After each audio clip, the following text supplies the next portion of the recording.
morning. Welcome to the All49ers show. Jose Sanchez, Grant Cohn. A lot of news breaking this morning. Not a lot of news. One piece of news broke. Nuclear.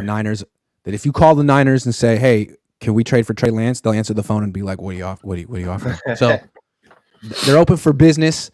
We're going to be talking about that. We're also going to talk about the Warriors at the end of the show because they might be donezo.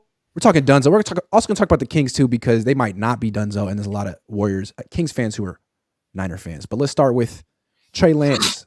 Jose, do you think they're going to trade? Do you think the 49ers are going to trade Trey Lance before or during the draft?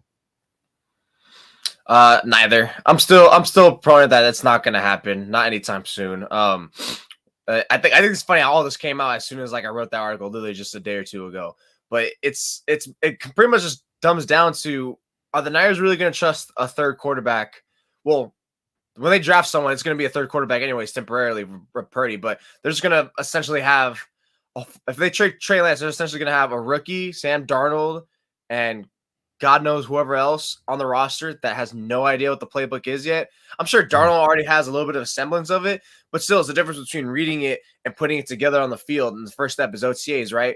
So that's the first step. It's like you're going to have all these quarterbacks who don't know how to run your offense all the way up through training camp, and then that's a little bit of a blurry line I see. And then another one is Brock Purdy. You don't know how he's going to fare. So wouldn't you hold him on until at least through the preseason, the regular season, at least the beginning of the regular season, see where he's at?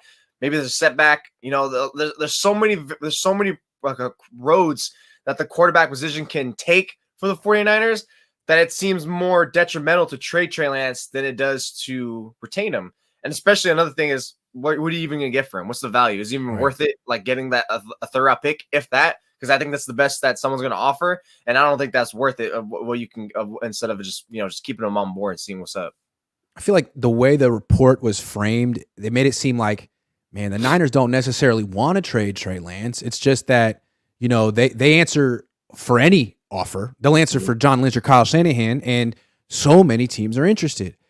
And if that's the case, then no, they're not going to trade during the draft. They don't necessarily want to, but I don't really believe that spin. I mean, where did this report come from? If it came from other teams, then yeah, but I feel like if it came from other teams, then Ian Rappaport probably would have mentioned another team that was interested, but he didn't mention any. I'm guessing this probably came from the 49ers, in which case they want people to know that they're answering calls on Trey Lance, which means they probably just want a better offer,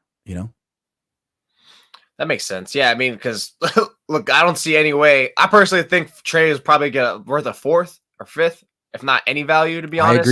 I agree. A fourth this year, and you may be a conditional next year, but a conditional is based on playing time, and you can't guarantee that he's going to even play next year if he goes somewhere else. Playing time, conditional based on if he starts a full season and none miss, like something like that. But right. Even then, that's something what that's if he doesn't?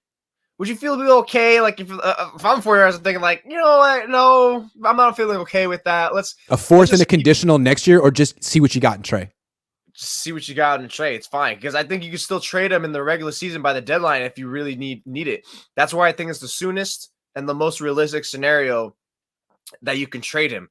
Like if he does end up starting week 1, like he looks the part in training camp, OTAs, whatever, that better than Sam Darnold. Purdy's barely about to come back. And then he shows a little something in the first few games, but it's not enough for you to keep him over Purdy. So it's like, all right, Purdy starter week 4 or 5. And then it's like, all right, now we got trade bait. Trey Lance going to somewhere. I just think that's the real only scenarios where I can see a trade at the soonest, because right now it makes no sense. You got to field some practices. And I know OTAs are like, no, it's OTAs, whatever. How much does that really matters? But ultimately it's just, we got to run practices. We got to see what we got on him, and then we don't even know where the hell Brock Purdy is going to be at. He just said, I don't know if I'm going to play 2023. You think now's a good time to be like trading one of your only assets that knows your whole offense in its entirety? It's true. I don't think that's too smart. Yeah, if you think about it, like this is supposed to be a win now team. If you trade Trey Lance and Brock Purdy doesn't come back for till the season starts, you essentially have two. You'll get whatever quarterbacks you bring in for the offseason are 3 guys who don't know your offense. So how are you really preparing for a Super Bowl run when you spent your entire offseason with quarterbacks who don't even know your offense and aren't necessarily going to be playing for you this year? Like, how useful was that offseason as opposed to keeping Trey, getting him a full offseason worth of work, letting him compete for the job, but letting him earn it also, and then having a quarterback who's been on your team for 3 years, knows your system, and has gone to every single practice and preseason game to prepare for the season. Isn't that a better option? Yeah, it is. And don't tell me he's trash, because he's not. He would have shown that. He was a little inconsistent. He was also a rookie. He showed some good things. He hasn't failed. You got him hurt. Let him play. Yeah.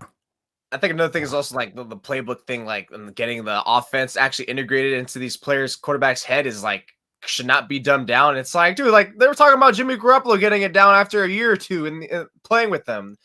Maybe that's just him. He's not as he's not as cerebral in that sense. But like I think that's why we saw a Brock Purdy jump in last year, because like training camp and preseason Brock Purdy looked average to mediocre. Then all of a sudden we see him in that week 10, week 11 game. It's like, wow, I'm like, who would have thought what 2.5, 3 months would have done in the offense? It's probably because he's more integrated, understands, plus also playing with other players. So all this, again, integration just it matters. Getting this playbook is not easy, and time matters. Yeah. And if the Niners tell themselves, like, look at all the success we had with Brock Purdy last year, we can draft Dorian Thompson-Robinson and insert him, and he can have success too. Like, Purdy didn't play until week 13. Purdy didn't come from a spread offense. I don't know that Dorian Thompson-Robinson would just be a great week 1 starter for the 49ers. They might think that, and I like him a lot, but that's not what Purdy did. He needed time, to your point. Batman Lives XXX, which just sounds kind of wrong, says, Grant, you look and talk way more like a Niners fan every day. Man, you're just wrong. Ezekiel Sanchez says, Jose, did you see Guillermo Ochoa kicking field goals a few months ago? He could replace Gould. Who's Guillermo Bring Ochoa? him to the Niners. Bring him. He can't save him. Well, he still can't save. He's hella old, and he's over there saving like 20-yard shots. He's a goalkeeper for Mexico. Oh, okay. Michael McCann says Brock needs to be taking notes on this Lance situation. If he comes back early and isn't close to what he was last year, the team will be like, next. Agree. I mean, they're already talking about Sam Darnold like they're looking to the next one. It almost feels like an implied threat, like, hey, Brock, get your ass back to the team as soon as you can. Otherwise, we'll just make the next Brock Purdy. They're speaking like a sense of a team that's desperate just to get any quarterback in there that's healthy and efficient. That's why when you posted that tweet the other week, it's like, who is going to be the 49ers or who should they want the quarterback? And to me, it's like the Niners, it's healthy and good. That's all they care. They don't give a damn what the name is, the draft status is. That's why they're fielding these calls with Trey Lance. It's Glocky says Grant said, "Who's Guillermo Ochoa?" I'm dead. You asked that? I thought you just insane. I have no idea. Why would I know? I don't watch soccer. Yeah, I don't think he wouldn't. I don't think that's a slight. He wouldn't know. I don't watch soccer. I'm sorry. Okay, so the Niners are fielding calls for Trey Lance. Multiple teams have inquired. Which team you think is most interested, most likely to pull this off? I just can't stop thinking about the Houston Texans, to be honest. I know they got the top 2 pick, and CJ Stroud and Bryce Young's going to fall into their lap. But ever since I watched that D'Amico Ryan's press conference about him really kind of putting an emphasis, the opening head coaching press conference that he had over a month ago, or actually almost 2 months ago now, about like we don't need to be forced to go into that position to go for a quarterback at 2. He explained like we just need someone who can run the offense and be efficient. It's like, oh my God, dude, this is Kyle Shanahan clone. So I think ever since D'Amico's press conference, that is what led me to start believing more in, wow, Kyle really just wants either just a homegrown guy that he could just say he's won with and developed himself, or just someone that could just be a plug and play or someone that could salvage. That's why they probably would never go after Aaron Rodgers or Lamar Jackson, even if they had the means to do so. So I think D'Amico Ryans and the Texans, that's where you can look at, let's just go after a primetime defensive player or a primetime offensive player, boost our team, and then we can always like bring in Trey or bring in some other guys, and then we can make it work. I think they're maybe not the top team, but I think they are definitely probably second or third that are going to be looking for Lance. They got the offense, Bobby Slowick, right? Yeah, I feel like I'm going to go with Minnesota, and I feel there's been some smoke there. There was reports that the Niners were inquiring about Kirk Cousins at the Combine because they didn't really know what was going on with Brock. Then there was a report today from Pro Football Talk that the inquiry was about trading Trey Lance for Kirk Cousins, essentially. So it seems like there's, obviously the Niners are interested in Kirk Cousins. Been for a long time. It was reported a couple months ago. It seems like the Vikings are interested in Trey Lance. Their general manager used to be with the 49ers. He left in 2019. He left in 2020. Kwesi Adolfo-Mensah. He was with this organization a long time. I'm sure he knows a lot of the scouts that picked Trey Lance and like Trey Lance. That's one too. And they're in the position in the draft where they can't take any of the top 4 quarterbacks. They have to decide, like, if they want to move on from Kirk Cousins, do you take Hendon Hooker and sit him for a year? That's possible. Or do you trade for Trey Lance? I can see why they'd be interested. Those are two. Those are 2 teams: Minnesota, Houston. Yeah, they're pretty much forced for a quarterback too, right? Because they're not. This is pretty much the last year of the Cousins deal, and those two like have stalled out and are probably far away from any negotiation for an extension. So it's just most likely, I think, would be Cousins last year. So they're in the quarterback market. Yeah, I definitely could see them looking for Lance. Any team that sort of has an older quarterback who has like 1 year sort of left, Tennessee, you could see them doing it. I mean, they have that under center play action game with Ryan Tannehill. Like, they could bring in Trey Lance, teach him the offense, you put him on the field halfway through the year or right away. That's another team. Detroit with Goff. I don't know. I could see them do it. They like to run the ball. They have a really good offensive line. Detroit is a team I mentioned, like a sneaky team. Like, even though there's no relation, but it's like, dude, that'd be perfect. Like, I mean, keep him for another year. But it's like, if you're a team that's going to trade for Trey Lance, it's like you kind of probably want to play him immediately. You don't want to put him like another year under the table again. Okay, I got a team for you there. So that's where Houston comes in. What about Tampa Bay? Yeah, he would just compete with Baker. He probably would lose that in the camp just because. Maybe I don't know, just because I think Baker they probably sucks. like. Or you know what? You know what would happen?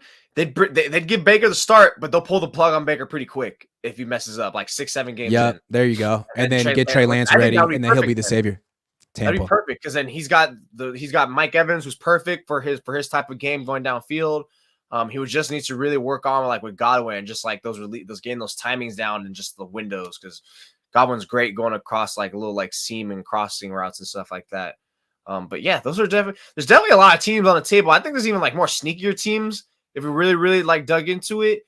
I mean, could the Dolphins be a team to like look around? Maybe. I mean, I don't know if they can afford it. Look at it this way. If multiple teams are interested and they're all kind of offering the same thing, let's say they offer a day 3 pick this year, round 4, plus a conditional next year that could become a second round pick if he plays a lot. Well, then if that's the offer and it's similar from a lot of teams, I'm sending him to the team where he could play. That's not Detroit. It's not Minnesota. It's not Tennessee. It's either Houston or Tampa. Okay. If either one of those teams interested and they gave the deal, I'm sending him there because he could play there and you might get a comp pick. And the conditional pick would be tied to playing time, not performance. Playing time, not performance. Yeah, not performance. Yeah. I wouldn't even know what the contingency you would put. You send him to a bad team. Yeah, you don't want. I was about to say, and then send him to a bad team. Like it's like a team where he can play, and ideally a team that he could be bad at. That way, it's like you're gonna boost that pick anyways, and then it's like a double dip. It's like, okay, he played a lot. Boom, compensatory gets higher, and then the pick is already higher because the team sucked. All right. If the 49ers trade Trey Lance, if they give up 3 firsts and a third to move up for this guy, sit him for a year, get him injured, start him 4 games, give him $15 million, give up on him before he failed, and get a couple day 2 picks maybe for him, will anyone be held accountable for this abysmal failure of a move if this happens? Yeah, I'm going to hold them accountable. Will the Niners, but what I'm saying is, like, will anyone get fired? Will Jed York say this is unacceptable? No. Someone has to be held accountable. You're fired. No. Someone. No. Nope, not at all. Especially because they were able to find Brock Purdy and like he was able to look good, which again, I kind of hate the idea of like credit Kyle Shanahan for developing Brock Purdy. It's like, what did they develop him on? I'm confused. Like, I get it. From point A to point B, yes, he looked mediocre to average preseason, and all of a sudden he came onto the scene and looked pretty damn good. But my idea is like, wasn't it just more integration in the playbook? Wasn't more time? I mean, the 49ers, the only reason why they had no clue Purdy could do that at all. I really feel confident that they had no clue Purdy could do that. They threw him there into there because why? They had no choice. Jimmy freaking broke his leg again. Yeah. So and then they're Purdy never would have played last year if Jimmy Garoppolo hadn't gotten injured. They never would have benched. They never would have benched Jimmy for Purdy. Nope. No. They wouldn't. And there was nothing to really indicate. Like, look, it's not just like again, I only went to like a week of practice, but he looked bad to me, Purdy in training camp, and whatever from you and everyone else who was on attendance, no one really made any resounding like this Purdy guy, man. Like nothing was there, and it's not like they're really working with him much, if at all, during the regular season. So my thing is just like defense is unprepared. He was playing with a better team, integration in the offense, and maybe he just always had it. He just needed a little more time. But either way, I don't really give him credence to that. So to me, it's like this whole idea of like he's going to get credit and probably find himself in a safety net for whiffing on Lance because he had Purdy isn't really so much, so a good. But you don't know you have Purdy. I mean, he's got 8 starts and a bum UCL. Like, what do you don't know what you have there. Yeah. Crazy to me. Someone needs to be held accountable for this. Someone needs to get fired. I mean, what's crazy is every single coach who passed on Patrick Mahomes has been fired except for Kyle Shanahan. And now he tried to, atone for that sin by trading up for Trey Lance when Patrick Mahomes fell to him. He tried to atone for the sin for trading up for Trey Lance and then blew that one. And it could send him away, and he can end up being good too if he actually gets playing time and a good coach. At what point do you say, Kyle, you're good at a lot of things, but you're hopeless at the quarterback position, and that means you got to go, dude? It's a quarterback-driven league. At what point? I don't know. If they were not, and this kind of also was an article I wrote the other week about why the 49ers can afford to whiff on Lance if he's like traded or whatever, he doesn't pan out. They're still somehow always in playoff contention. Again, the division's weak, the conference is weak. So because of that, he salvages everything. And it's not just, I think I give that more credence to because, well, if he didn't have Purdy, it's like, no. I don't give credit for him for Purdy. I give credit because somehow they're still goddamn competitive and going to the NFC Championship games, even though they completely, so far, are looking and trending in that direction, wasted 3 first-round picks that they spent on this guy. I guess in retrospect, you also look at it like, well, every quarterback in that draft looks pretty bad right now. I mean, Justin Fields is the second best one, and he can barely be average passer. So it's like, what are we really looking at here? So I think if you're Jed York, it's, again, this is why I always say, like, I don't think York really cares so much about winning. It's so much about relevancy. It's like, that's all I care about. It's you kind of see it with the low-level teams in NBA and baseball too. It's just like, we just want to be marketable. That's all we care about. Yeah, but on the other hand, like this team was up 10 in the Super Bowl with 6 minutes left in 2020. That was a little bit more than 3 years ago. And I think the feeling at the time was this team is so close and they're going to win a Super Bowl. But now, 3 years later, it kind of feels like it's slipping away. I mean, this core is all expensive and old. Eric Armstead just missed half the season. Like at some point, they're going to have to reload and it won't be this group anymore. And you don't get 8 revenge tours. It's the NFL's a violent game, and it feels like they're missing it. They're missing it. Yeah, it's because of the quarterback position. Oh my God! Because of the quarterback position, it's like you can hit. It's literally like video games. It's like yeah, man. You're playing Pac-Man in the arcade, whatever. It's like, all right, we can get. Well, the Niners can get through level 1, 2, 3, 4, 5, 6, 7, 8, 9. No problem. They can't get through level 10 because they don't have that final ability, and that's the quarterback. And they turn around and be like, yeah, but the game was fun. I like what levels 1 through 9. We enjoy levels 1 through 9. Like, shut up. But it's because Get out of here. I think speaking as like a fellow video gamer in that sense, because I know I can get to 9 so easily, it's like I just gotta make this tweak, this one little tweak, this one little adjustment, and I'm good. And that's what they keep thinking. That's what Kyle keeps thinking. That's what this whole team keeps thinking. But what is the tweak? What is the adjustment? It's trade Trey Lance now. It's develop Sam Darnold. Mark Jacobs says they're moving Trey because they're trading for Aaron Rodgers. All right, let's talk about that. If the Niners trade for Trey Lance, does that mean they have a Hall of Famer in their back pocket, such as Aaron Rodgers or Tom Brady? Kirk Cousins is not a future Hall of Famer, but you know what I'm talking about. Some established starter. Is that it? Can't be Sam Darnold, but is that the ace up their sleeve here? I think regardless if Trey gets traded or not, that's still going to be on the table and talked about. I mean, again, it's the same thing of why I mentioned, like, hey, Matt Ryan could be a worst case scenario if Sam Darnold, Trey Lance are underwhelming, and especially if Purdy has a setback. I think if going through OTAs, Trey Lance, Darnold, it's like, okay, wasn't so inspiring. Let's go to training camp. Then you're 2 weeks into training camp, and it's like, oh God, dude, what do we have here? We don't have nothing. What's up with these guys? We're feeling a little scary. Yeah. And then Purdy is like, I don't know. We're still unclear with this guy. Yo, Tom. Hey, Tom. Please. Get this guy on the, like, Please. I think at that point you start freaking out because you don't want to waste this Super Bowl roster, this playoff contending roster. You don't want another 2020. You don't want another 2020. And this goes back to the same point. It's like, okay, then you're going to rely then on that rookie that you're going to most likely draft. And so that's why it makes no sense for me for them to trade Trey Lance. It's like, dude, this guy at least has a leg up, at least you would think, just on the playbook alone. Mentally. Right? Mentally at least. Yes, mentally at least. Maybe physically in that because she's still not there yet, but whatever. You got to at least see that through. So, so you're going to trust in that. So even if you do get like that DTR or whoever, it's still not enough to really instill a full amount of confidence, or at least I wouldn't think so. That'd be a crazy jump if he's looking that great. So I think that's why you have Brady definitely on the table, or whoever else could be like behind the 8 ball in terms of getting into the team. Yeah. I think that's the only way they can sell trading Trey Lance to their fan base. It's gonna be a very unpopular move, but if they have Tom Brady waiting in the wings or Aaron Rodgers, I don't want Aaron Rodgers. But if fans would be fine with Aaron Rodgers, fans might even be fine with Kirk Cousins. Although to me, he's not that big of an upgrade over Jimmy Garoppolo. He's a guy's not going to win a Super Bowl ever in his life. I feel very confident about that. Kirk Cousins not going to win a Super Bowl. Never going to happen. Never, ever. So don't do him. But Tom Brady, like if they get him, then okay. You know what? Like you're probably the wrong team for Trey Lance anyway. And Tom Brady's great. So win a Super Bowl.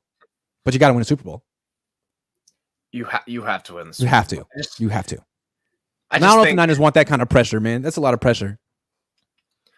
I just think like if you're going Tom Brady route, and it's like, is that why you're going for wide receivers in the draft? You're looking for someone who's more of like a prototypical receiver. Get a right tackle. That's a little too.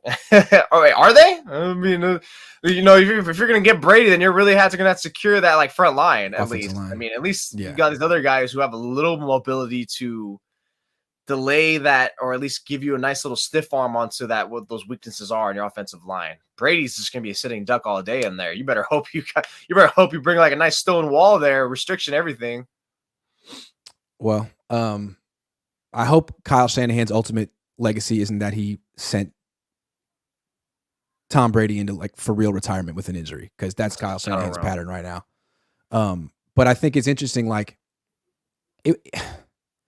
for all they gave up for Trey Lance, if they trade him away, I don't know. It's just, again, what you could say is when this all plays out, you could say is the Niners were the team that traded 3 firsts and a third for a guy who played 1 season in FCS football.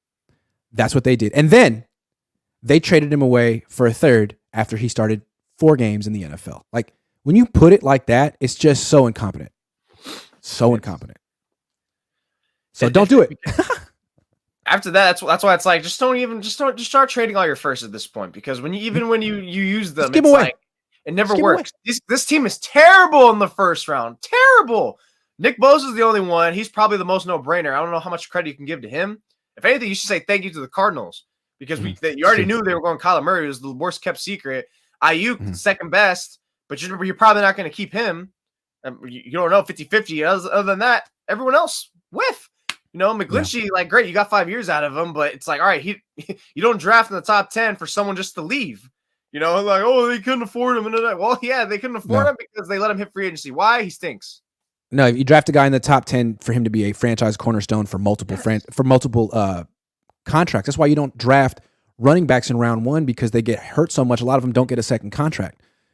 You want to give your first round picks a second contract, especially top 10, because you don't get to draft there very much. Those are cornerstone players. You not plug and play freaking mediocre starters. Manny Fresh says Trey not getting traded. No way Darnold starts. No way Darnold starts. Yeah, the Niners aren't that crazy. Maybe. Tony says no one will be held accountable because Jed is a nerd. Nerd. I am your leader says no one. Someone needed to get fired for thinking Kinlaw could replace Buckner. DJ Jones saved us. That's a good point. DJ Jones did save them. My God. And that was the one guy free agency last year. I was like, you know what? The Niners are going to come back and be like, damn, I always write the article about like, who are they going to regret if Fields things? Like, damn, I wish we still had them. He was the one. William Bonnet says it's annoying to the fan base, but how frustrating do you think the quarterback controversy each season is to the vets on the team, the guys win a Super Bowl now mode? I think the Niners get a kick out of it. They think they don't need a quarterback. They think they can win with anyone. I think they like being the team that's always got this quarterback drama. I think they love it. This is why you can't have players like pick coaches, teammates, whatever, do all this stuff, whatever, because these guys, this core of the 49ers, jump easily. It's jump ship like they fell into Purdy. They fell in love with Purdy after like those first 2-3 starts, and it's like, hey, this guy won, and the fact he looked decent. But even just if he like with Jimmy, even if he didn't look decent, it's like they associate winning. It's the same thing why I always give LeBron so much slack. It's like this guy always looks at these play. What is this guy thinking of? He's choosing the player, and it's like they're not fit. These guys just see like winning matters. It's all like, yeah, no doubt, winning matters. You're a competitor. That's what you want. But it's like there is like should be an oversight, a huge like all 22 view in terms of like projection, a big picture associated with winning. But he's not the driving factor that you think he is. You just think he is because he's your teammate and your bias and all this stuff. So yeah. Manny Fresh says, I think they moved up to get Rodgers. That's why they did it a month early after that blew up. They had to take Trey. What do y'all think? I think they moved up to take Rodgers 2 years ago. Get an asset that they could. But I mean, why would you consolidate 3 first-round picks into 1? I mean, just send your first-round picks to Green Bay. They can make that trade if they. I mean, why is the 3rd pick more? I don't know. Because your pick right now is always more valuable than your picks in the future, especially if you're going to put Rodgers. Because if you imagine you put Rodgers on that 2021 team, that Niners pick is going to be top 4 every year. It already is every year. Good point. Good point. I like that better. Yeah, it makes sense. Jose's smarter than me. Thank you for explaining that. That makes sense. Okay, yeah, it makes sense. And they blew it. So, well, then in that case, I would say like you did all that without really putting a negotiation or affirmation or confirmation with the Packers first. You did that first and then sought the Packers after. That's stupid. Bad process. That's malpractice then. Malpractice. All right. Hey, I'm gonna sell my car and be without driving one, and just to see if I can buy your car. Oh no, we don't have a negotiation. Well, crap. I'm stuck without a car now. Yeah, now I got a bike, which is where the Niners are. Now I got to settle for this new car that hasn't been test run. Yep, absolutely, absolutely. All right, I want to point this out before we move on to non-quarterback stuff. I think people don't really understand what's going on with Brock. I think people think he had this surgery on March 10th and the 49ers got the results. Maybe they did if Brock shared them with them, but he doesn't have to. These are like confidential medical records. You know, there's laws about this, HIPAA, HIPPA. He would have to sign this over to the 49ers. They could request it. He could say no.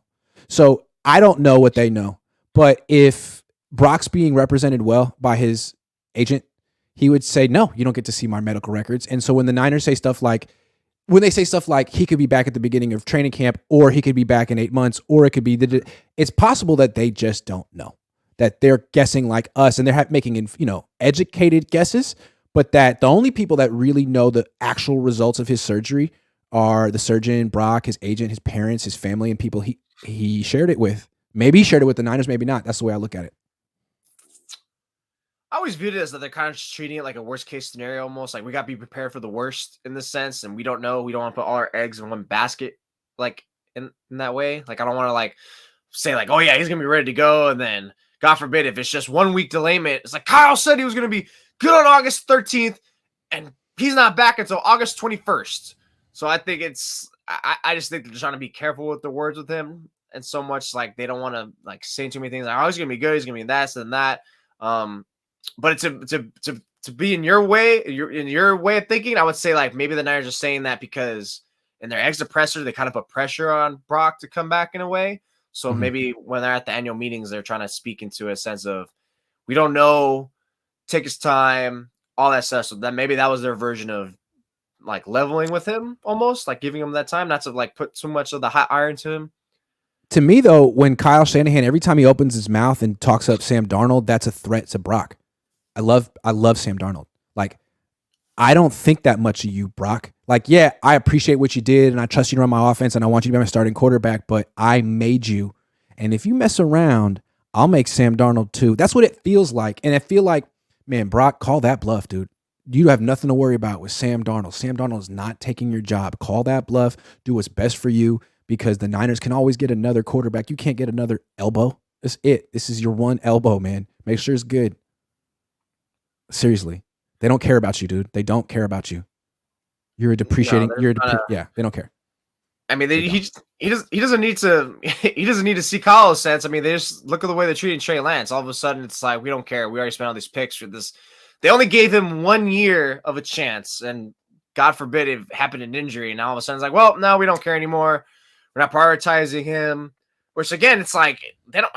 At this point, when you're a winning team, if they were losing, sure, but they necessarily don't owe him anything. So I think with Purdy, it's like, dude, again, they're just thirsty for winning.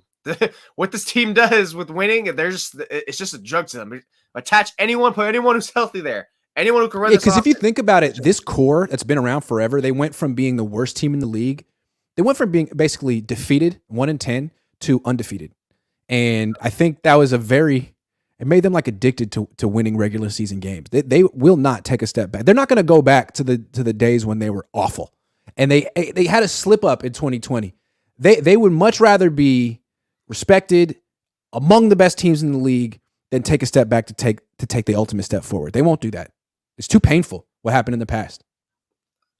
I think it really even more started, or at least not more started. 2017 definitely started, but in 2019, I think it really took precedent and to new heights when they made that surprise season and went as far as the Super Bowl, and they had it on the cusp, because that's when your real core gets there, like Nick Bosa, or Fred Warner's more established, all these players, and then you fall down so low in 2020, it's like, oh hell no, screw that, because as much injuries and low level performances they had in 2020, if they just had an average quarterback that year, someone who could run the offense and play decent, I think they make the playoffs that year. So I think that's forever just scarred on them. Losing Super Bowl scarred on them. That's scarred on them. And then now you have the NFC Championship game this past year scarred on them. And it's like, dude, this quarterback position, just get someone healthy and someone efficient. They don't care. And they think like, we don't need someone elite, because if you're the player, you're thinking I'm good. And if you're Kyle Shanahan, I'm good to make him look good. So it's almost like a trickle down effect. All these guys. And then you wonder why, like, you get the George Kittles and all these other players who kind of almost resonate with Kyle in that sense of the quarterback position. Yeah. Anthony Adams says the Solomon Thomas pick should have gotten everyone fired. No one saw Mahomes coming. I get that, but Watson was a pretty ideal selection, and we blew it. I thought you had two guys. You had two guys. Like, Watson had accomplished everything in college, national championships. No Heisman, but Kev F says, I almost wonder if people knew a little bit about Watson coming out. He dropped for no reason. The NFL, they have investigators. Like, it almost felt like Houston knew, and they were trying to sort of work with him. And then he requested a trade, and they were like, okay, well, good luck. Not helping you anymore. I don't know. I'm very cynical about the league. And if a guy like Deshaun Watson is really good and he can help a team, teams know. Teams protect you. Number one cover-up league. I'm just saying. Kev F says, which quarterback would sell the most ticks in Jersey? Brady. Brady, yeah. Brady. That's Brady like, for sure. He's the biggest star. Anyone on the roster wouldn't matter. They're all going to go anyways. Tyler Brady says, I have a question for both of you, Grant and Jose. What happens if we trade Lance and Brock is not ready as well and Darnold starts? Oh my God, they're going to look like fools then. Fools. They're going to look like idiots. And it's going to circle back to why they trade him in the first place. Right. You don't have an adequate backup. You have a rookie. That's why I don't think they're going to trade him unless they got Tom Brady waiting in the wings. I don't think they're going to do it. It's too risky. I don't think they're going to trade him anytime soon. It makes no sense to do that right now. It's not risky. Worth whatever that third round, fourth round pick is going to be. Agree. To salvage it could probably derail your season, or at least put you to a poor start. Yeah, that fourth round pick this year plus the conditional next year isn't really that great, considering you don't even know if he's going to play for whatever team you send him to. So you could be getting a fourth and a fourth. Great. Wonderful. When you could have just kept him. Corey Hyde says, I am wholeheartedly convinced that plan A for 2021 was to trade for Deshaun Watson. Lynch and Shanahan were ready to write a blank check for him. Massage gate occurred. They panicked and traded up. Sure. Okay. Maybe. I don't remember them being attached to them. Maybe. I don't know. I also feel like they really thought Trey Lance was going to be good. Someone did. Kyle, Mike. I don't know. Let's get off the quarterback thing for a second. Let's talk running backs. The 49ers had a visit with Texas running back Roschon Johnson. This is Bijan Robinson's, backup, also a good player. If you're wondering where Roschon Johnson is projected to get drafted, end of the third, which is where the Niners have 3 picks. And I know you're thinking there's no way the Niners are going to draft a running back in round 3 for the third straight year. You must not know Kyle Shanahan and the 49ers if you think that's the case. It's definitely on the table. Real quick, I'm looking at Roschon Johnson.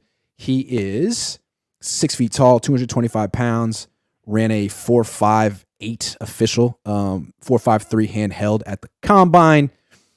Looking a lot physically like Ty Davis Price, who was brought in to replace Trey Sermon.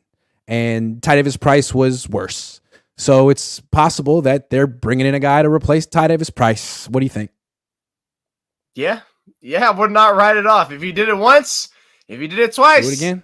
Do it a third time. Why not? Go 3 for 3. You got 11 picks. Round. I mean, you're not hurting for picks. You can do it, You got 11 picks total. And a lot of these you can always bundle up to go higher, whatever. It's like, at this point, it's like, if you're the 49ers, it's like, if he's going to be there, if his value's there in the third round and you're getting him at the end of the third round, it's like, you can see it as a value pick almost. It's like, yeah, value pick. You never had 2 enough running backs. We're scarred from a year ago when we had like 7 running backs by week 4, ran through. Elijah Mitchell is injury prone. And we want to see if this guy can compete with TDP. So it's like, I definitely think it's on the table. I would not be hard for like they're definitely drafting one. They're definitely drafting one at some point, and the third is definitely not off the table. I'd see it as almost as likely. I say it's a toss up, but even then, it's the fact it's a 50-50 toss up. That's pretty damn high because no way in hell should they draft running back in the third round. Do not. You don't need to. You have enough running backs who can do that. I mean, you guys have an eye for it in the later rounds. Elijah Mitchell, Jordan Mason. You guys have the evidence literally recently. So why keep going high for it? Why? I know, right? I know because it's the definition of insanity. But let's be clear here. They drafted Ty Davis Price for a reason. There's a specific skill set they thought he had that they wanted, and what I saw from him was he's not good. He's just not good. But if they're giving up on him, but they want that skill set, then look at this guy. Maybe they feel this guy would actually give them what they hope Ty Davis Price would give them. Roshan Johnson. I don't know. I'm looking at his draft profile on NFL Network. They say he's the model of consistency. Running style is highly determined and very physical. Creates yardage with broken tackles. Just 1 career fumble. Willing and capable in pass protection. 4-phase special teams experience. Seems like the kind of guy the Niners would like. That they would love. That they would absolutely love. I just wonder, is he another 1-year wonder like Ty Davis Price? I mean, I know he was back up to Bijan. It's not like he was getting so much playing time during his tenure. Let me tell you. All right, so he had I mean, he didn't really play that much. Yeah, that's he had 93 carries. He had 392 carries in college. He had 23 touchdowns. Now, maybe that's a good thing, right? Like he hasn't been overused. He's still got some tread on his tires. But then it goes back to the same point. The Niners are just projecting hella hard, and they think they could see a glimpse. You don't really know. And it's like, if that's the case, then I know it's only a 3rd round pick, but 3rd round picks still low key are weighted to a degree. They're weighted. You could probably get. Dude, they got Fred Warner in round 3. You need a linebacker. You could go get a Pro Bowl linebacker. You've done it before. Yeah, but now you're gonna try running back again. This guy, I don't like it. Go get a right tackle or something like that. I was looking on a list of right tackles on the draft guide from Athletic, and I saw one from Ohio State that it sounded like it would fit the 49ers mold because he knows RPO. He's a great run blocker, but I think pass blocking is a little bit off. But yeah, just go find one of those guys or something like that, or literally go get a corner. I'd rather get a corner. How about get a corner? I like that. I'd rather you get a quarterback in round 3 than a running back. But yeah, I think they wanted something that Ty Davis Price doesn't provide. And frankly, Jordan Mason isn't that. He's different. He's not as fast. I think he's really good, but there is some particular skill set. And I think it has something to do with Debo. I think they want someone who can sort of do what Debo does. It's a real running back. Someone who's about 220, runs, a 4.5, maybe a little bit faster with that quick burst that Debo has. So they don't have to keep using their $25 million wide receiver back there. And it's not Ty Davis Price. It's not Jordan Mason, although he's good at what he does. Maybe it's this guy. I've never seen him play. We'll have to see. He went to Texas. Kyle went to Texas. It's such a Kyle pick. You already know. You would think they would try to find another scat back. That way they could spell for McCaffrey and mix in with Debo. And then, God forbid, any of those two get injured because the likelihood is they will miss some games. And then you could just kick this guy in there and he could be like the other gadget player. Yeah. Frankie HB says the remedy for any 49ers quarterback to gain fan support, ... Just be the quarterback while they are winning. Yes. Garoppolo, ... Purdy, ... Larnold, ... Larnold. Yeah, you got to win right away, and you got to go on it just feels like a short-sighted way to pick a quarterback. Like, it is. How many Hall of Fame quarterbacks didn't win their first 4 games? I mean, why is that stupid? A month determines a career. Short-sighted and short-tempered and short patience with young guys. He pulls the plug on them. Yeah, that's right. All right, let's talk basketball. Draymond Green got suspended for game 3. Stupid. I didn't even think he should have got ejected. I felt that whatever happened to him should have happened to Sabonis. Sabonis was the instigator. Green took it too far. I mean, it's playoff basketball. It almost felt to me like WWE stuff, like a lot of acting and posturing, but no one got injured. Nothing bad happened. And the NBA freaked out and took sides with the guy who instigated, suspended the other guy, and really affected this series. We're going to talk about, what it means for the series, but what do you think of this decision to suspend Draymond for game? It's soft. Even the same thing back in 2016. It's like only the NBA would suspend. Look, Draymond's not as much of a star player anymore, but only the NBA would suspend a key player in one of their best series, if not one of the best series in playoffs right now, just because of some little. It's not even like he's the one that it was nothing. It was so blown out of proportion. At this point, you're gonna find him. You already ejected him. Like, that's enough at this point. It's like, all right, that's fine. That's it. You did it.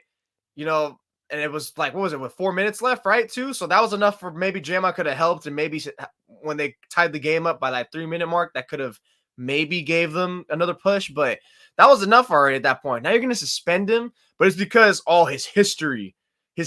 Like, what do you mean his history? That's messed up. What, 6 That's years ago, 7 years ago? So yeah. What is that? Aren't they being prejudiced against him at this point, or stereotyping him to a degree? Or which is funny because they're supposed to be the woke league, right? Like the NFL is the problematic conservative one, but the NBA is the woke league, and they're like, it's like using like the 3 strikes rule against him. Like, yes, I don't think we do that anymore. What the hell? Yeah, what? Are you kidding? And again, it's not like Draymond just walked over to Sabonis and stomped on him out of the blue. Like, Sabonis tried to trip him. I would have been like, all right, yeah. Sabonis tried to trip him. So every single player in the league that's talked about this has come down on Draymond's side, from JJ Redick to Shaq. Every single one is like, you know what? Damian Lillard. So I think that's crazy. And again, the NFL. So let's talk not about like right and wrong, but how stupid the NBA is. This is a great series.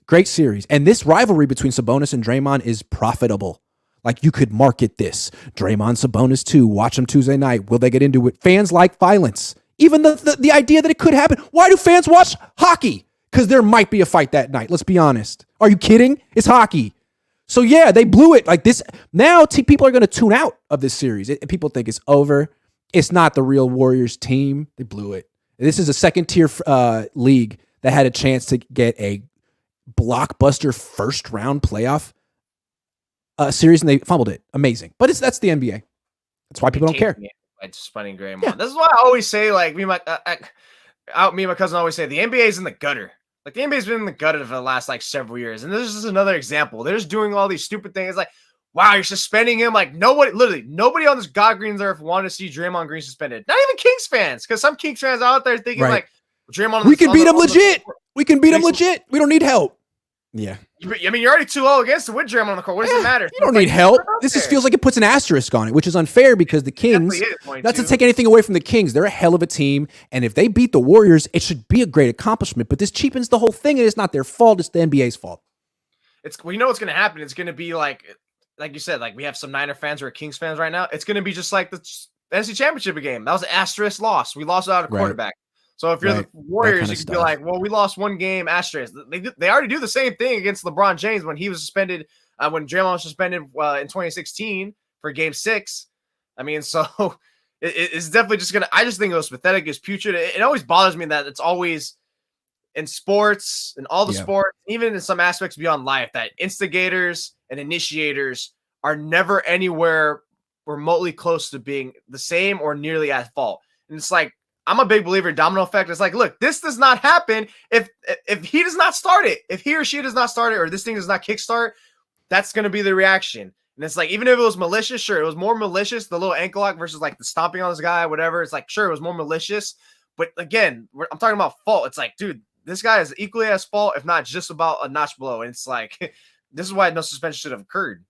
Doesn't it feel like the NBA kind of wants to end the Warriors dynasty? And I wouldn't understand why. Like, the Warriors bring in ratings and money to the league, but I feel like the owners don't like the Warriors because the Warriors go way. They go way over the tax apron. They spend a lot of money. They spend more than other owners. I think they put pressure on other owners to do what they do, and deal about how like all that stuff. Teams are the luxury exactly, tax, and it's so I think called the Warrior Rule. Yeah, so I think what the league is trying to say, this dynasty is over. This way of building a team is over. You can't do this anymore, and we want more parity in the league because the Warriors essentially said, we don't care. We will pay any tax. We will pay any penalty to have this great dynasty together. And now it seems like the league is like, they're treating Draymond like he's nobody. Like, you're a 4-time champion. We don't care. Goodbye. What you are is a 4-time troublemaker, and we're treating you as such. Like, it's very disrespectful for a guy who, frankly, could be in their Hall of Fame one day. But no. They're treating him like Sabonis is the Hall of Famer, which is crazy to me. Crazy.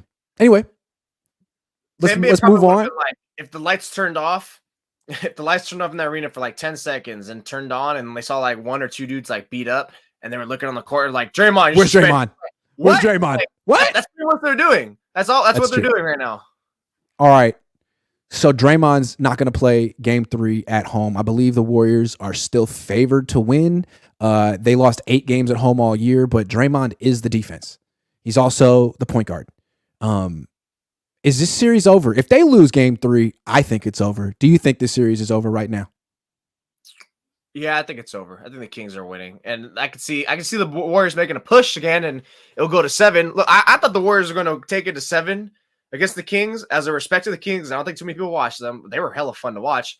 Number 2 is people underestimate Mike Brown's intelligence and his knowing of the Warriors system. So as much turnovers as the Warriors are throwing, and I know they throw turnovers, that's kind of the casual thing in the regular season, but a lot of them kind of seem forced and like structured wise that you put in the defense. That's why you're seeing Draymond not really have too much of an impact. Mike Brown knows he's smart. He's really smart. And the third thing is I said this to you last week. I was like, the Warriors, like, they trick off the regular season. And like you said, like, well, you can afford it when you've been to so many like championship runs and you're tired, and it's like, let's turn it on in the playoffs. And it's like, yeah, but basketball, it's like you really need to build up some momentum. If there was like, if they had like the last like 5 to 8 games, like build some momentum, be like, okay, cool, they could turn it on. But they had 0 of that. They still haven't turned it on. And even they when still haven't turned it on the regular season, it's like, dude, you can't just turn on the switch. There's no such thing. That's why I thought it was going to take 7 games, because I thought they were going to have their first 5 games be a real struggle. They weren't going to beat them conventionally too many times, if at all. And it was going to take 7 games because, like, we got to really pick it up because we're sluggish. And then in the second round, that's when they start looking more like themselves. But now it's like, now you're down 2-0. I mean, again, if you can make it 2-2, great. You got a great position to win, but it's looking very bleak right now. And I just feel no confidence because it's Steph Curry or die at this point. Steph Curry or die. If he does nothing, if he does not like goes Super Saiyan blue, Super Saiyan stupid on the Kings right now, then it's over because you don't have no one else to help. And I'm watching Jordan Poole out there looking like the second coming of Russell Westbrook. It's disgusting. Yeah, I mean, this series might have been over even if Draymond hadn't gotten suspended, because look, the Warriors have no bench. No bench. Their starting 5 is good. Jordan Poole is terrible. And they're saying that, his foot's hurt or whatever. Dude, he's awful and unplayable. Gary Payton's good. Who else they have off the bench that's good? DiVincenzo, kind of. He's okay. Is he good? I mean, I don't know. I like Payton. So they got 6 players that you could trust, and one of them suspended. Yikes. I mean, meanwhile, you look at the Kings, they have a legit bench. They have a really good starting 5 too. And I think, well, one thing we're seeing is they're really good in close games down the stretch. We thought, they're going to crumble. If it's close in the fourth quarter, the Warriors experience Steph Curry, they're just going to actually, who's the clutch player of the year in the NBA this year? De'Aaron Fox. And all of a sudden when, he can be kind of quiet, but in the last 5 minutes of these games, he's taking over.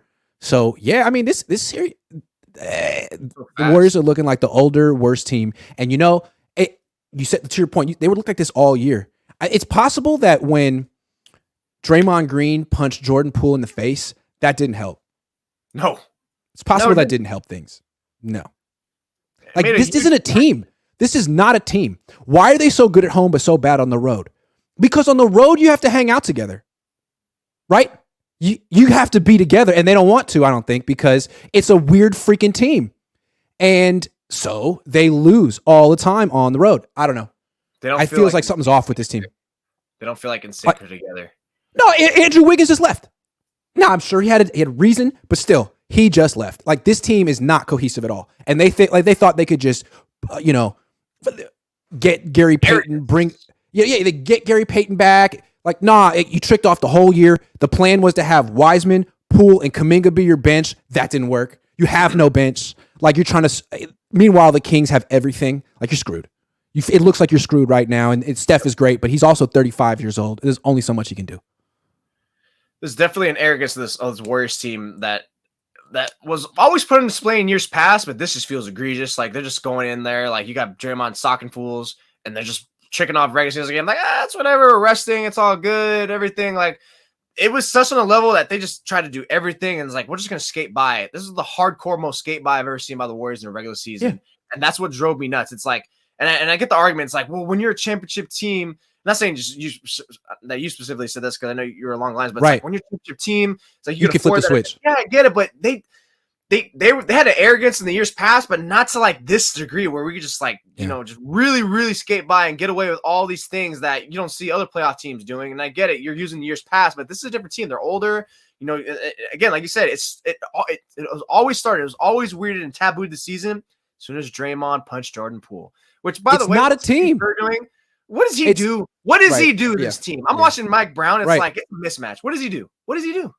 I don't know what he does. It's not a team. It's not cohesive. When Draymond punched Jordan Poole, that split the team. And then when they held on to James Wiseman for half a season and finally traded him to bring back Gary Payton, like, they didn't put a team together until like last week. Wiggins have been gone. Like, the team, you know what I'm saying? Like, I guess it was a little unrealistic to expect that just because 3 people on this team, maybe 4 counting Looney, have been through it all, that they could just bring together an 8-man, 9-man rotation out of thin air. Like, nah, it doesn't work that way. And the Kings are punishing you because they have it. Especially a non-cohesive 9-man rotation. It's like, dude, at this point, it's like, now you're learning to play together again. You're trying to get like real, that synergy really matters in basketball, especially, dude. You can have, I know communication is big in basketball, but there's like something about that, just like having that flow, that ebb and flow in basketball. Just that's why you're going up and down the court. There's no time to rest. Like, you really need that hardcore. And again, like going back to the head coach, to the coaches, I'm sorry, I just can't let this go. Like, Steve Kerr, what does he do? I'm watching Mike Brown do so much. Yeah. And like, I always ask people, I was like, what, honestly, someone tell me what is one good thing that Steve Kerr does? And do not say manage personalities. Do not say that. What does he do that's good? Because what I see what he does is good is ruin the team with these saving minutes, and he messes up he hasn't gotten rotations right. It's been all season long, and it's happened in previous season, but especially this season. You're giving Anthony Lamb minutes over Moses Moody and Jonathan Kuminga, who could have benefited from that playing time and looked better for you now. And now when you need them most, they're not really going to be key contributors like that, or you're going to pretty much flip a coin. I just don't know. What does he do? No one can tell me what he does. I think one thing that he was good at right away, he put together a better coaching staff than Mark Jackson did. Yes. Mark Jackson's coaching staff sucked. And then all of a sudden, and I think Joe Lacob was like, dude, get the best assistant coaches. I'll pay for whatever. And Mark Jackson's like, no, I don't want to do that. Because I think he was threatened because he knew he wasn't good. Anyway, Kerr comes in and brings in Ron Adams. He eventually brings in Alvin Gentry. He eventually brings in Mike Brown. And I think throughout the years when they were winning championships, they made some amazing adjustments mid-playoff series to win. And now Brown's gone, Gentry's gone. Brown's making great adjustments in Sacramento. And it's like, it's just Kerr and what's that dude's name? Kenny Atkinson. So you got game 3 at home. What you got? No Draymond. Do something impressive. Otherwise, you might think like maybe Steve Kerr was just an announcer who played in the league and, looked good because Mark Jackson was before him, who was in the same position, and he just had really good assistant coaches. Don't know. That's very fair, and I think that's it. I think that's it because look, Mike Brown leaves, turns the Kings into a star-studded team, number 3 team. So not only did we see the Kings rise exponentially to the top, but you see the Warriors plummet pretty damn bad. They go for a top 3 team in the NBA to being like a top 5, top 8 team now. Like they're more like the 4 to 8 range than the top 3. And keep in mind, like Steve Kerr has been coaching since 2015, right? They got him because he can communicate with the players. The players respect him. They know him. He played in the league. Mike Brown is a career coach. He's been coaching in the NBA since 1997. In 97, Steve Kerr was a player for the Bulls. So it's something to be said for experience. Something to be said for, and I feel like Kerr has been leaning on very experienced people for a long time. Gentry, Brown, Adams. Well, now it's you and Kenny Atkinson. What you got? I think I saw, maybe it was Dubalis tweeted this, or maybe someone, I don't know, about like the Warriors have ran pick and roll and switch and roll, whatever, it's like 41 times, and it's garnering astonishing efficiency numbers. And it's like, but the numbers they're running it at are not enough. And it's like, Kurt doesn't identify that, or he does, because I've heard him, he's spoken about how he's seen that. He's like, I can't just run pick and roll every time. And I was like, why not? Make it until they stop them. We say this all the time about Kyle. Kyle, run this play, these 3 plays, whatever, until they can show you that they can stop them. Keep throwing this. Because he doesn't want to be D'Antoni. He doesn't want 3 players standing around while 2 players run pick and roll. He wants ball movement and man movement. That's fine the regular season, dude. But you always have to scrap that and go to Steph Curry pick and roll down the stretch in the playoffs to win. And I think he was thinking like, man, we got a long playoff run ahead of us. I'm not going to overreact and scrap my whole system in game 1 of the playoffs. Well, you should have, because you're going to lose in the first round of the playoffs because you took the whole thing way too casually. If you lose. And scrapping it might be his best case because Mike Brown already knows what they're going to run, right? Or at least to a degree. So maybe scrapping is like, whoa, what the hell? Where did all those turnovers come from in game 2? How come every single pass is so heavily contested? Every cut is so heavily contested. They're overplaying the passing lanes. But whenever they go whenever they try to get a 3 off, whenever they try to pass around, get a 3, it's contested. Whenever they go to the rim, it's a layup. It's a layup, right? I'm just saying. They should probably do that. They're not taking what is it in football again? Take what the defense giving you, and they're not. It's like highway or the highway. It's all good. Yeah. And they're going to adjust too late. Well, we'll see. You got game 3. You haven't lost a road game yet. Essentially, you haven't broken serve, right? You're still okay. But this is where a good coaching performance would do something because you just lost your defense. And I called Draymond Green the point guard. I know he's not a point guard, but he tends to lead the team in assists like every year. So he essentially is. Yeah. Michael McCann says NFL suspended Brady 4 games for deflating balls. Pause. I think 6 minutes and 1 game for stomping a dude in front of the commissioner is fair. Stomping the dude. He stomped Domantas Sabonis like the Rock would. Yeah, man. It was a WWF stomp. Can we stop with the histrionics? No one got hurt. These are all professional athletes who weigh like 250 pounds. Relax. I think the whole case of like, oh, he was antagonizing the crowd in front of Silver, and it's like, what did he do? What did he do? Okay. He literally, what you said, WWE, he's just. I love shit like that. What's wrong with that? I love shit like that. He didn't cuss him. No. He didn't say anything. He didn't go in the stands and punch anyone like Ron Artest. He didn't. Come on. The same way that fans can like chirp to the players, I have no problem when the athletes do it back. I have no problem at all. Now if it becomes like personal or racial, that's when it's like, okay, yeah, like when Russell Westbrook and LeBron kicks these fans out, and it's like, what are they really saying to you? Or is it just like screw you, LeBron, F you? And it's like you're getting a little soft. Like I'm all for the back and forth. It's fun. Dennis Rodman kicked a photographer and got suspended. That was not okay. I don't know if you remember that. He kicked a photographer. Draymond hasn't done anything like that. Haha, ho ho, LOL, says Lowell Cohn for president. Thank you very much. Kevin F says Sabonis a weasel. He is a weasel. And it's like, look, he did dirty stuff on that play, got away with it. You know what? More power to you. The refs looked at the play on replay 100 times. The NBA looked at it. Nothing for that weasel. Really? That's not even his fault at that point. That's on the NBA. You watched the play a million times. I could show you what he did that was dirty and instigatory. That's not a word. Last thing. Do you think the Warriors are going to trade Draymond Green this offseason, man? It's gotten awkward. He punched Jordan Poole, and then the video got leaked. Who leaked it? I have my thoughts. People that probably had possession of it. And then they haven't extended his contract. He clearly wants that. He's gotten so upset about this. It seems like he's putting himself like above the team, punching dudes, doing the podcast, getting kicked out, stomping dudes. He doesn't care at all anymore. Can they repair this relationship, or do they trade him?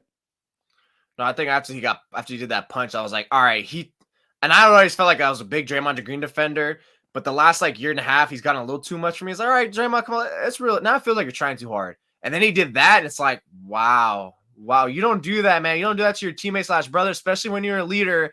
And I remember Marcus Thompson, maybe it was Marcus Thompson, or someone who's very close to, like, wrote about, like, hella players look at that as like, wow, we felt, well, no, it was Marcus Thompson. I remember reading it. It was a beautiful article about, like, we felt like we look at him different now because he's supposed to be the big unk. It's like, I get, like, Jordan Poole was probably being annoying and cynical in that moment, whatever. It's like, dude, at that point, you're supposed to pull him aside and be like, yo, calm the hell down. Not just for you're not 25 anymore, man. You're 32 and you're supposed to be wise, gray bearded, and control your emotions, poised. And look, I guess I've forgotten too that Jordan Poole pushed him, but it was like one of those, like, man, forget you, like really, like, come on, like, we're just gonna, like, like Jordan Poole wasn't expecting a fight or trying to start a fight. No one does in the NBA. The NBA is soft, man. This is why they proved it right now with this Draymond Green suspension. It's like I would expect someone to punch Jordan Poole back if it was like another fellow bench player like him. Yeah. Not Draymond. Draymond's supposed to be like the leader in the team. They always say this, and it's like he's supposed to be like, yo, you better calm your ass down. It's almost like the coach punching Jordan Poole, right? Like he's the coach. Yeah. It's just Like if anyone were the player coach on the Warriors, like Bill Russell was in the 60s and 70s or whenever he was, it would be Draymond. But you can't be punching your players, Draymond. Yeah, you can't. I don't know how they replace him, though. I feel like replacing Draymond is at least two players. He's your center, and he's a guy who can move Steph off the ball, bring the ball up the court, lead the fast break, pass. You know what I'm saying? Like who? Also, if he's available, I could see a lot of teams wanting Draymond Green. I feel, he loves LeBron, but dude, Lillard would kill for Draymond Green. I bet you Lillard feels the difference between Steph Curry and his career is Draymond Green. Because Lillard has to do everything. What if he got to play with Draymond and Draymond got to take the ball up the court and Lillard got to play off the ball? Just saying. I bet you that's what he thinks. Maybe he might be right. He might not be right. I'm just dead set that he's going on Lakers. LeBron's going to do everything in his power to use his magical wand to get whatever he wants and bring him over. JCK 510 says, okay, but with the way Poole has regressed, maybe the punch was justified. The regression had to have after. Or maybe he regressed because Draymond punched him in the face and he lost confidence because no one in the organization really stuck up for him. I mean, the organization basically, someone in the organization leaked it probably, and he was embarrassed, and they didn't really do anything to Draymond. So that further embarrassed Jordan Poole, made him feel like, not that important. Even though they gave him money. He boyed him. He just became the embarrassment of the NBA for that whole month. And it's like, now everyone's going to hold that against you. You're going to have random rival fans talking about, like, you got punched. That's forever. You got punched. And tattooed. Not even just random rival fans, but random rival players. What do you think they say to him on the court? Hey, how are things with you and Draymond? Damn. Yeah. That's all you got to say, right? How are things with you and Draymond? You work that out? Just mention little things, like tiptoe around What's up? Hey, why did he do that to you? Why did he punch you? I saw that was messed up. Why did he? Hey, you gonna pass? Hey, man, why did he do that to you, dog? I'm on your side. Damn. Yeah, that's just so much like mind-boggling mental stuff, and it's like if they trade Draymond, their dynasty's over.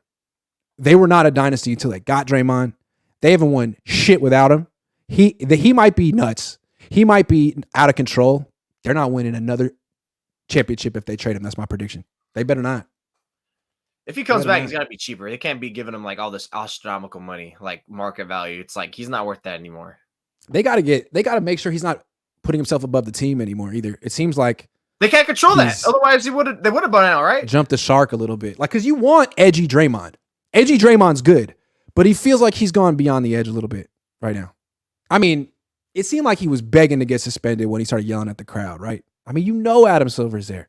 How much do you not give a fuck, Draymond? Because you didn't ever, but now it seems like you really don't, and you got to give a fuck a little bit in life sometimes. Frankie HB says, what if the whole team wanted to punch Poole and Draymond just took care of business? Poole seems low-key annoying. Then fine, but you don't have a cohesive team with good chemistry, and you can't all of a sudden act surprised when you're down 2-0 to the Kings in the first round of the playoffs. Oh, you didn't respect the process of building a team and winning a championship this year. You didn't. You just didn't. And I didn't need to watch every regular season game to know that. Did you? No. Jordan Poole, though, man. Talk about a regression. And I loved him last year. He was sweet. He was amazing. That Memphis Grizzlies series, but not even just that, just the whole playoffs last year and parts of the regular season, it was like, I was a fan. And then all of us, and I sympathized with him. I was on his side on the Draymond thing. I don't, it's kind of hard pressed to think no one is. But anyways, after watching like the last like 3 months, especially, it's like, the first half of the season is like, okay, maybe he's just rusty, he's shaking off. I didn't blame him for that, right? The mental aspect. And then it's like, dude, what are you doing? Like, it's the final seconds of the quarter, and you're there with Steph Curry, and you're just over there like, I'm going to take it. I'm seeing so much Russell Westbrook, OKC, Kevin Durant, everything. It's like, I don't care if I got a significantly better player than me. I got this. It's like, I get on occasions, but constantly, consistent. The intellect, dude. They're talking about his foot's half. It's like you're driving into the lanes out of control. It's like shooting early in the shot clock. It's just his game's just infuriating me now. It's like it doesn't look like the same Jordan Poole in the past. And you see what happened. Also, you mentioned what the hell does Steve Kerr do? What the hell is Steve Kerr do? Like Draymond Green's yelling at the crowd, and Steve Kerr's standing there like an idiot doing nothing. I'm saying they let him do that. I think he's openly admitted that we just let him do what he wants. Great. Well, then what do you do? He's the coach then. He's the coach of the team. What do you do? So I don't know. Jeffrey Ray says, we are playing poker, get dealt a hand of cards, and get a little bet a little too much. Do we fold and lose it all or go all in, bluff, and see if the cards fall in our favor? Too much invested in trade to not try. Man, that's tough to follow. Playing poker, dealt a hand of cards, bet a little too much. Do we fold and lose it all or go all in, bluff, and see if the cards fall in our favor? Too much invested in trade to not try. I like it. I read it twice. Very much invested. You don't get it because you don't play poker. That's why. I got it. Okay, that's the show. Thanks for listening to us talk basketball. If the Warriors lose this series and the Kings win, I'm still going to talk about the Kings. I'm interested in the Kings. I feel like that's a team that's going places. Year, man. They're very fun.